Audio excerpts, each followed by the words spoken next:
Hello everybody, Assalamualaikum warahmatullahi wabarakatuh.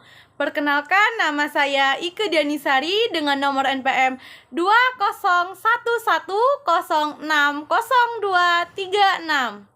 Di sini saya akan sedikit memaparkan materi tentang kerangka dasar kurikulum 2013.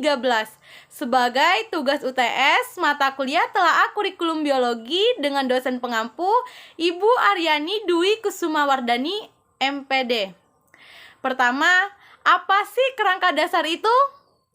Kerangka dasar itu adalah pedoman yang digunakan untuk mengembangkan dokumen kurikulum, implementasi kurikulum, dan evaluasi kurikulum. Kerangka dasar itu juga digunakan sebagai pedoman untuk mengembangkan kurikulum tingkat nasional, daerah, dan KTSP. Kerangka dasar kurikulum juga digunakan sebagai 1. Acuan dalam pengembangan struktur kurikulum tingkat nasional. Yang kedua, acuan dalam pengembangan muatan lokal pada tingkat daerah.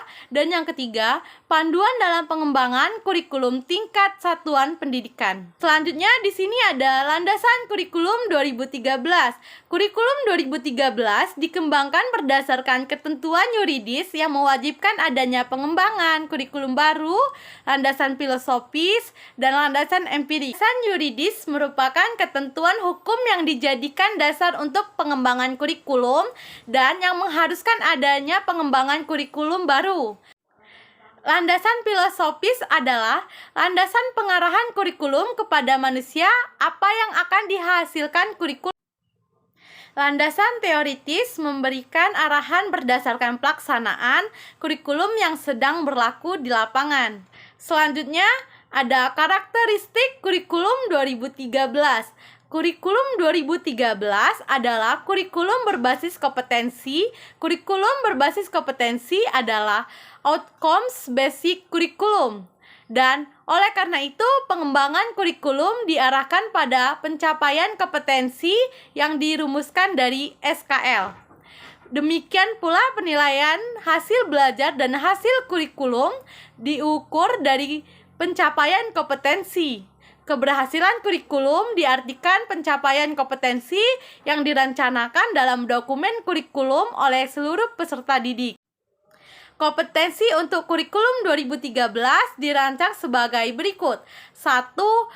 Isi atau konten kurikulum, yaitu kompetensi dinyatakan dalam bentuk kompetensi inti KI kelas dan dirinci lebih lanjut dalam kompetensi dasar KD mata pelajaran. Yang kedua, kompetensi inti KI merupakan gambaran secara kategorial mengenai kompetensi dalam aspek sikap, pengetahuan, dan keterampilan yang harus dipelajari peserta didik untuk suatu jenjang sekolah, kelas, dan mata pelajaran. Kompetensi ini adalah kualitas yang harus dimiliki seorang peserta didik untuk sikap kelas melalui pelajaran KD yang diorganisasikan dalam proses belajar siswa aktif. Yang ketiga, kompetensi dasar KD merupakan kompetensi yang dipelajari peserta didik untuk suatu bagi SD atau MI dan untuk mata pelajaran di kelas tertentu untuk SMP atau MTS, SMA atau MA, dan SMK atau MAK.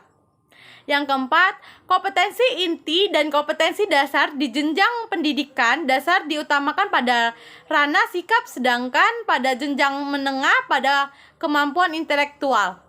Yang kelima, kompetensi inti menjadi unsur organisasi. Kompetensi dasar yaitu semua KD dan proses pembelajaran dikembangkan untuk mencapai kompetensi dalam kompetensi inti. Yang keenam, kompetensi dasar yang dikembangkan didasarkan pada prinsip akumulatif, asli, memperkuat, dan memperkaya antar mata pelajaran dan jenjang pendidikan.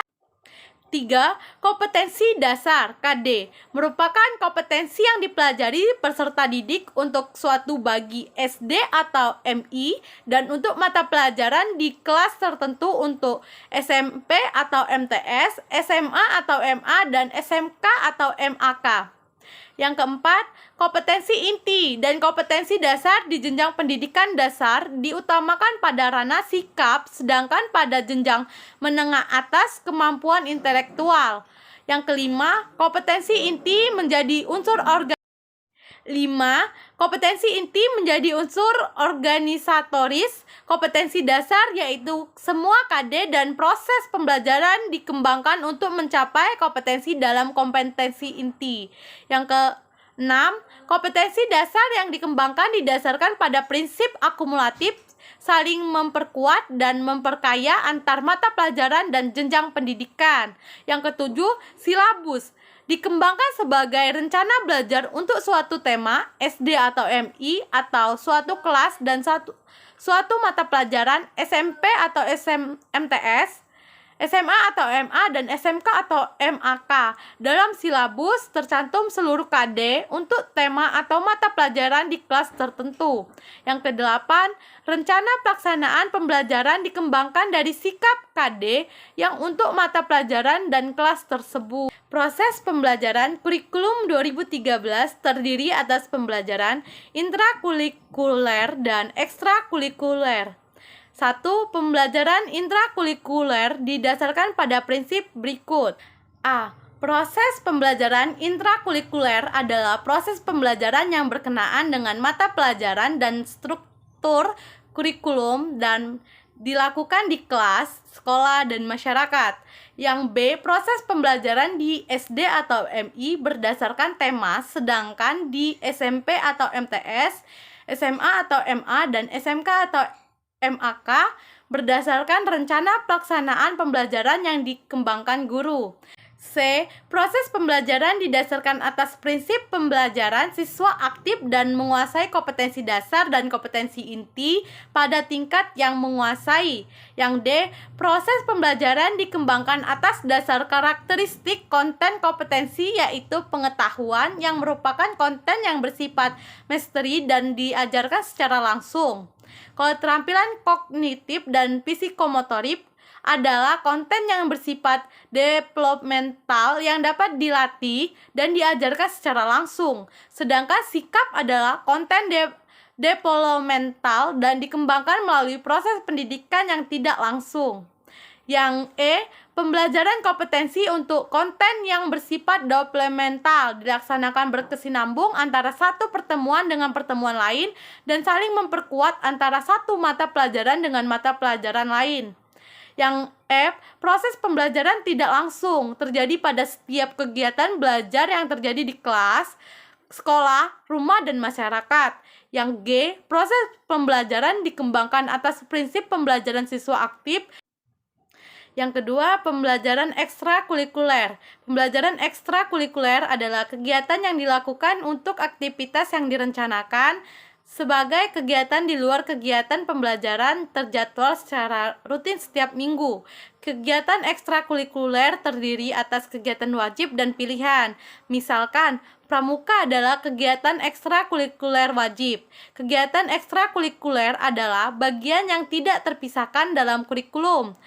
Kegiatan ekstrakurikuler berfungsi untuk 1.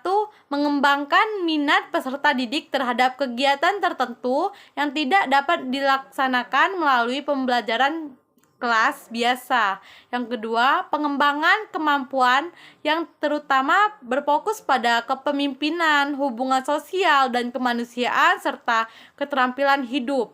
Kegiatan ekstrakurikuler dilakukan di lingkungan sekolah, masyarakat, alam. Prinsip pengembangan kurikulum 2013. Pengembangan kurikulum didasarkan pada prinsip berikut. 1. Kurikulum bukan hanya merupakan sekumpulan daftar mata pelajaran karena mata pelajaran hanya merupakan sumber materi pembelajaran untuk mencapai kompetensi. 2. Kurikulum didasarkan pada standar kompetensi lulusan yang ditetapkan untuk satu satuan pendidikan, jenjang pendidikan, dan program pendidikan. Yang ketiga, kurikulum didasarkan pada model kurikulum berbasis kompetensi. Model kurikulum berbasis kompetensi ditandai oleh pengembangan kompetensi berupa sikap, pengetahuan, keterampilan berpikir, keterampilan psikomotorik, dan dikemas dalam berbagai mata pelajaran.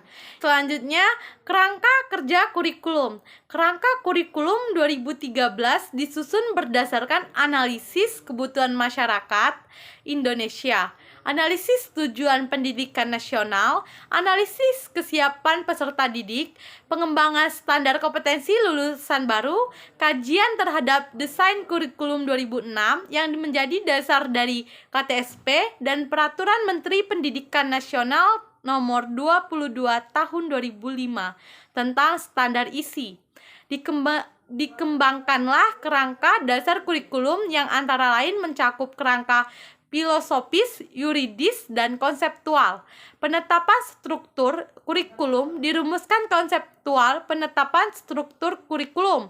Dirumuskan konsep inti setiap kelas yang menjadi pengingat dan sebagai konsep dasar dan pengembangan silabus.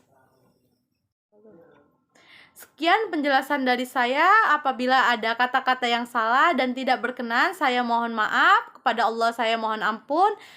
Sekian saya akhiri. Wassalamualaikum warahmatullahi wabarakatuh.